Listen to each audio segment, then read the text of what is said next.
Hello friends, 10 minute show की इस video के अंदर आप सभी लोगों का स्वागत है।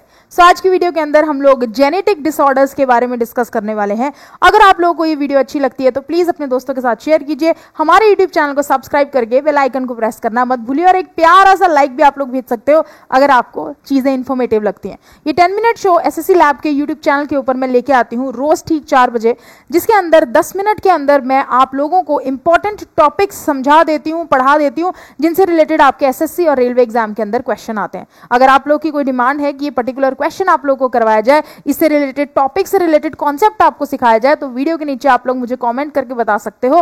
वो सारी बातें मैं आपको क्लियर कर दूंगी। तो आज की क्लास है जेनेटिक डिसऑर्डर की। यार अनुवांशिकी डिसऑर्डर्स क्या है, हमें जेनेटिकली हेरिडिटरी अपनी ओल्डर जनरेशन से कौन सी बीमारियां आगे की जनरेशन के अंदर ट्रांसफर हो सकती हैं, क्रोमोसोम्स के अंदर डिफेक्ट होने के कारण या फिर कोई और प्रॉब्लम के कारण। तो चलो, जेनेटिक डिसऑर्डर होता क्या है, कौन से प्रकार के अंदर इसे वर्गीकृत किया जाता है, ये सारी बातें हम लोग आज की वीडियो के अंदर देखने वाले हैं। तो सबसे पहले जेनेटिक डिसऑर्डर जो है, इनको ग्रुप किया जाता है 2 कैटेगरीज के अंदर। पहली कैटेगरी जो होती है आपकी क्रोमोसोमल डिसऑर्डर और दूसरी होती है मेंडेलियन डिसऑर्डर। ठीक है, तो 2 प्रकार है, क्रोमोसोमल और आपके मेंडेलियन। देखो, मेंडेलियन के अंदर सिंगल जीन के अंदर फर्क होगा, ऑल्ट्रेशन होगी किसके अंदर, एक आपका जो सिंगल जीन होता है, अगर उसके अंदर कोई ऑल्ट्रेशन होती है तो उसको मेंडेलियन डिसऑर्डर कहा जाता है। क्रोमोसोमल डिसऑर्डर के लिए एब्सेंस होता है, ये एक्सेस हो जाता है एक या एक से ज्यादा क्रोमोसोम। अब आपका एक क्रोमोसोम एक्स्ट्रा हो गया मान लो, ठीक है, मान लो फीमेल के अंदर XX क्रोमोसोम्स होते हैं, फॉर एग्जांपल एक और एक्स्ट्रा हो गया। मेल्स के अंदर XY क्रोमोसोम्स होते हैं, फॉर एग्जांपल एक और एक्स्ट्रा क्रोमोसोम हो गया। उसके कारण जो बीमारी होती है उसको, उन डिजीजेस को क्रोमोसोमल डिसऑर्डर्स कहा जाता है। फॉर एग्जांपल डाउन सिंड्रोम हो गया, टर्नर सिंड्रोम हो गया। और अगर आपके मेंडेलियन डिसऑर्डर की बात करूं तो कलर ब्लाइंडनेस जैसे बहुत लोगों को होती है। ये मैं बताऊंगी डिफरेंट बीमारियां कौन सी होती है और इनके कारक क्या होते हैं। ठीक है, अब गाइस चलिए, सबसे पहले हम बात करेंगे डाउन सिंड्रोम के बारे में। ये क्या होता है, एडिशनल कॉपी हो जाती है क्रोमोसोम नंबर की 21। ठीक है, तो आपको जो क्रोमोसोम नंबर है उसकी एक एडिशनल कॉपी जो अगर हो जाए तो आपको डाउन सिंड्रोम हो जाता है। ये कैसे इफेक्ट होता है, बहुत छोटा एक व्यक्ति हो जाता है, बहुत स्मॉल साइज का एक व्यक्ति होता है, राउंड उनके शेप होती है, छोटी सी हाइट एक व्यक्ति की होती है, उसे डाउन सिंड्रोम कहा जाता है। और मेंटली रिटार्डेड जो है व्यक्ति होते हैं, ये याद रखिएगा। सितारे जमीन पर पिक्चर देखी होगी आप लोगों ने, अगर नहीं देखी तो आप देख सकते हो, उसके अंदर डाउन सिंड्रोम के कुछ लोग थे, है ना। इनमें प्रॉब्लम क्या होती है कि मेंटल रिटार्डेड हो जाते हैं, मतलब दिमाग इनका प्रॉपरली अच्छे से काम नहीं करता, मेंटल रिटार्डेशन हो जाती है। ये ध्यान में रखिएगा, वेरी वेरी इंपॉर्टेंट। डिफेक्ट किसमें आया, क्रोमोसोम्स के अंदर। ठीक है, तो इसलिए इसको क्रोमोसोमल डिसऑर्डर के अंदर गिना जाता है और इसे डाउन सिंड्रोम कहा जाता है। ओपन माउथ होता है, इनका मुंह हमेशा खुला रहता है, जो जीभ होती है वो फॉरवर्ड रहती है, बाहर को रहती है, गोल सा इनका मुंह होता है और मेंटली ये डिसऑर्डर्ड होते हैं। देखने से ही पता चल जाता है कि डाउन सिंड्रोम का व्यक्ति। इनकी हाइट भी बहुत ज्यादा बढ़ती नहीं है, छोटी सी हाइट के ये रहते हैं। ये थी आपकी पहली जेनेटिक डिसऑर्डर। अगर मैं नेक्स्ट बात करूं तो अगली आपकी जेनेटिक डिसऑर्डर है क्लिफेंटर सिंड्रोम। ये guys presence of additional chromosome की वजह से होती है। ठीक है, आपका क्लिनफ्लेटर सिंड्रोम जो है, एडिशनल क्रोमोसोम, अगर एक एक्स्ट्रा क्रोमोसोम होगा उसके कारण होगी। जैसे फॉर एग्जांपल मान लो मेल जो होते हैं वो XY क्रोमोसोम उनके अंदर प्रेजेंट होता है, एक एक्स्ट्रा क्रोमोसोम X आ गया तो ये हो गया XXY।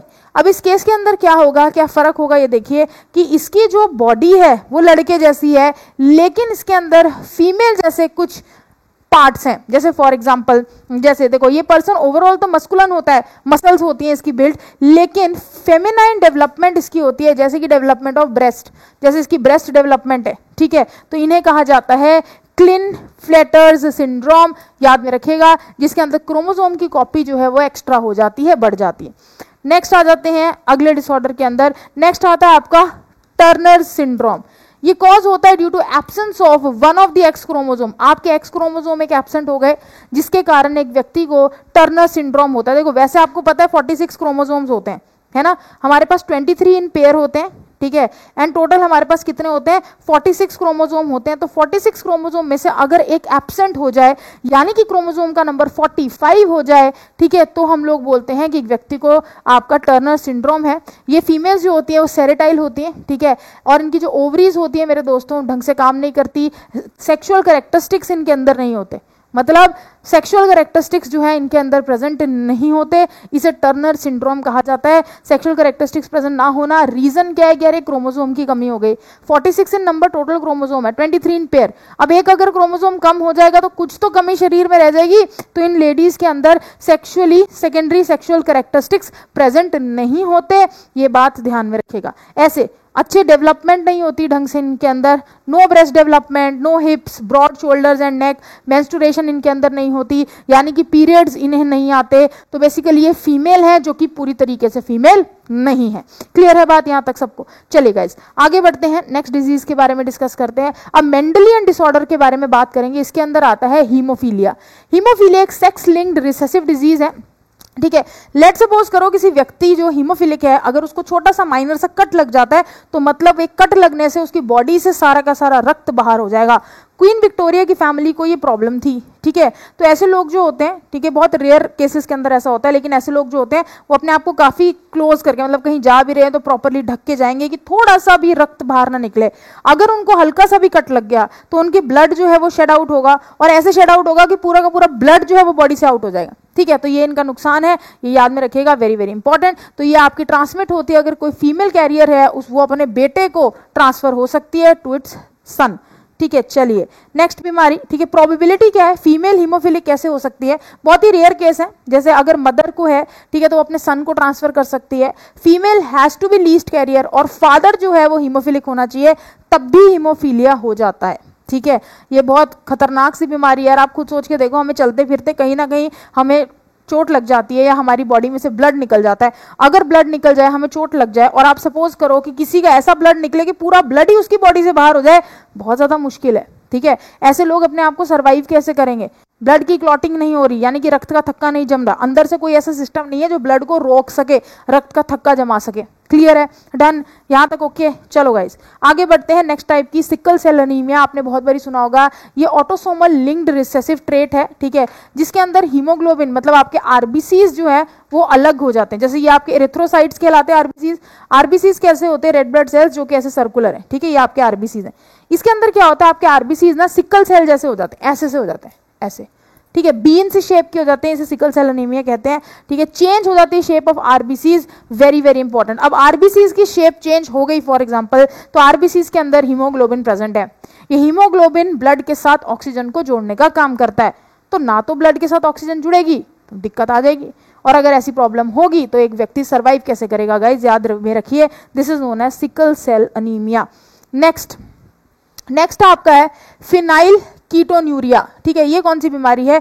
ये भी ऑटोसोमल डिजीज है। ऑटोसोमल मतलब ऑटोसोम्स के अंदर दिक्कत आना। मैं आपको फिर से बता देती हूँ अगर किसी स्टूडेंट को नहीं पता, हमारे पास टोटल 46 क्रोमोसोम होते हैं, जिसमें से हमारे पास 23 पेयर्स होते हैं क्रोमोसोम्स के, ठीक है। 22 जो होते हैं वो होते हैं आपके ऑटोसोम्स, और एक जो होता है वो होता है आपका सेक्स क्रोमोसोम, ठीक है। अब सेक्स क्रोमोसोम फीमेल्स के अंदर XX है, मेल्स के अंदर XY है, और ऑटोसोम्स जो होते हैं वो क्रोमोसोम होते हैं जो हमारी बॉडी के बाकी कैरेक्टरिस्टिक बताते हैं कि व्यक्ति की हाइट कैसी है, स्किन का कलर कैसा है, वो दिखने में कैसा होगा, या उसको अपने पेरेंट्स से कैसे कैसे ट्रेड्स मिले हैं, वो सारे ऑटोसोम से पता चलते हैं। और आपके एक सेक्स क्रोमोसोम है जो एक व्यक्ति के सेक्स को डिटरमाइन करता है।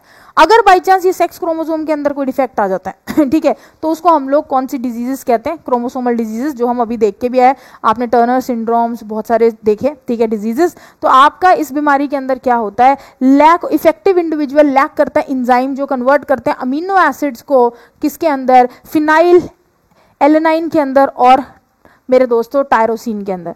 अब अमीनो एसिड्स टूट नहीं रहे हैं, डाइजेस्ट नहीं हो पा रहे हैं, या उनकी कन्वर्जन नहीं हो पा रही है, तो ऐसे व्यक्ति को फिनाइलोकीटोन्यूरिया नाम की बीमारी हो जाती है। ये व्यक्ति के फेस देखो, आपके पेशेंट का फेस देखो कितना अजीब सा, आपको देख के पता चल रहा है कि कुछ ना कुछ प्रॉब्लम है, कुछ ना कुछ डिजीजेज है। ये ऐसी डिजीज है जो आपको लॉन्ग रन में नहीं लगती, जेनेटिकली आपके अंदर है और आपको अपनी अपर जनरेशन से मिली है, या फिर आपके अंदर कोई भी ऐसा क्रोमोसोम्स एंड ऑल का डिफेक्ट है जिसके कारण मिली है, उसे जेनेटिक डिसऑर्डर कहते हैं, जो जीन्स के अंदर डिफेक्ट होने के कारण बेसिकली होती है। ये याद रखना। ऐसे व्यक्ति जो होते हैं वो मेंटली रिटार्डेड होते हैं, ठीक है, मेंटल रिटार्डेशन होती है, ठीक है, अनीमिया इन्हें हो जाता है, ठीक है, क्योंकि हीमोग्लोबिन अब नॉर्मल होता है। अब हीमोग्लोबिन अगर अच्छा नहीं होगा तो अनीमिया पक्का होगा, क्योंकि आप लोग जानते हो कि जो हमारा हीमोग्लोबिन होता है वही तो ब्लड के साथ ऑक्सीजन को बाइंड करने का काम करता है। अगर ऑक्सीजन ब्लड के साथ बाइंड नहीं होगी तो डिफरेंट डिफरेंट बॉडी पार्ट्स तक नहीं जाएगी तो माइटोकॉन्ड्रिया पे नहीं पहुंचेगी। माइटोकॉन्ड्रिया पे अगर नहीं पहुंचेगी तो फूड जो है वो टूटेगा नहीं, एनर्जी रिलीज होगी नहीं, तो अनीमिया तो ऑटोमेटिकली हो ही जाएगा। तो मेंटली रिटार्डेशन एंड एनीमिक, ऐसे ये जो व्यक्ति हैं इन्हें सारी प्रॉब्लम्स होती है। नेक्स्ट हम बात करेंगे colour blindness. Colour blindness common है, ठीक है, ये बहुत सारे लोगों को होती है, लेकिन आधों को तो पता ही नहीं होता कि वो कलर ब्लाइंडनेस जो है उनको हुई है, ठीक है। लेकिन पता चल सकता है कैसे? अब ये लेट सपोज करो आप ये डिफरेंट डिफरेंट कलर्स देख रहे हो। बहुत सारे लोग होते हैं जो कॉमन कलर ब्लाइंडनेस है, रेड और ग्रीन कलर के अंदर ज्यादा फर्क नहीं बता पाते। अब इसके अंदर अगर आपको नंबर दिख रहा है ना प्रॉपरली, तो इसका मतलब आपको कलर ब्लाइंडनेस नहीं है। जैसे मुझे दिख रहा है कि इसके अंदर 5 नंबर लिखा हुआ है, जिसको इसके अंदर लिखा हुआ 5 नंबर दिख रहा है मतलब वो कलरली ब्लाइंड नहीं है, वो कलर्स के अंदर अंतर कर सकता है। तो यहाँ पर क्या होता है आप लोगों को पता है, ठीक है, ये कंडीशन होती है जिसमें कलर्स डिस्टिंग्विश नहीं कर सकता एक व्यक्ति, वेरी वेरी इंपॉर्टेंट, उसे कहते हैं कलर ब्लाइंड। रेड और ग्रीन कलर के अंदर नहीं बता सकता, ठीक है, रेड और ग्रीन कलर के अंदर नहीं बता सकता। इस डिफेक्ट के अंदर मेल्स फीमेल्स दोनों के अंदर हो सकते हैं, मोर कॉमन मेल्स के अंदर है देन फीमेल्स। लड़कों के अंदर होने की प्रोबेबिलिटी कलर ब्लाइंडनेस की ज्यादा रहती है एज कंपेयर टू आपकी फीमेल। नेक्स्ट अगर मैं बात करूं तो है थैलेसीमिया, ठीक है। थैलेसीमिया भी एक ऑटोसोमल डिजीज है। ऑटोसोमल मतलब ऑटोसोम्स जो है 22 पेयर्स, उनके अंदर डिफेक्ट होना, उसे ऑटोसोमल डिजीज कहते हैं, ठीक है। इसके अंदर ऑटोसोमल डिजीज है, इसके अंदर होता क्या है, जेनेटिक डिफेक्ट होता है, सिंथेसिस नहीं होती ग्लोबिन चेन्स की, तक हीमोग्लोबिन नहीं बन पाता, मतलब ग्लोबिन चेन्स जो है वो सिंथेसाइज नहीं हो पाती, हीमोग्लोबिन नहीं बन पाता। अब अंदर अगर हीमोग्लोबिन नहीं बनेगा, पेशेंट को तो चाहिए हीमोग्लोबिन यार, व्यक्ति को, अब हीमोग्लोबिन नहीं होगा तो ऑक्सीजन बाइंड कैसे होगी? तो वो बाहर से मतलब उनके बाहर से ट्रीटमेंट्स होते हैं जिसमें उनको ब्लड ऐसा चढ़ाया जाता है कि उनकी बॉडी में हीमोग्लोबिन को पूरा करा जाए। थोड़े थोड़े समय के बाद थैलेसीमिया के अंदर हॉस्पिटल जाते हैं ऐसे लोग और अपने अंदर ब्लड की हीमोग्लोबिन की पूर्ति करवाते हैं, ठीक है। तो उनको रेगुलरली जाना ही पड़ता है क्योंकि उनके अंदर ग्लोबिन चेन्स जो है वो मेकअप नहीं करती, ये याद में रखेगा, जिसके कारण अनीमिया उनको रहता है और जिसके कारण उन्हें बाहर जाकर हीमोग्लोबिन को लेना पड़ता है, ठीक है। तो गाइस ये थी आपकी कुछ जेनेटिक डिसीजेस, जेनेटिक डिसऑर्डर। मैं ठीक 4 बजे 4 PM पर एसएससी लैब की यूट्यूब चैनल पर आती हूँ आप लोगों को शॉर्ट वीडियो देने, तो आपको ज्वाइन करना है इसके अंदर। दूसरा 8:30 के ऊपर मेरे लाइव सेशंस होते हैं जिसमें बहुत अच्छे से हम एक एक चीज़ को डीप के अंदर समझते हैं, आपको इस सेशन के अंदर भी आना है। तीसरी मोस्ट इंपॉर्टेंट चीज, अगर आप लोग साइंस को बहुत अच्छे से मस्त तरीके से सीखना चाहते हो तो lab.live की वेबसाइट पर जाकर कोर्स खरीद सकते हो, कोड लगा सकते हो lab343, ठीक है। इससे आपको डिस्काउंट भी मिल जाएगा बेस्ट पॉसिबल और आप पेड कोर्स के अंदर इनरोल हो जाओगे और बहुत ही शानदार और जानदार तरीके से हम लोग एक एक चीज को पढ़ेंगे, समझेंगे। अगर वीडियो अच्छी लगी तो लाइक जरूर कीजिएगा। Bye guys, thank you so much, thanks for watching. अगली वीडियो में फिर मुलाकात करते हैं। आप सबका एसएससी लैब पर जुड़ने के लिए धन्यवाद।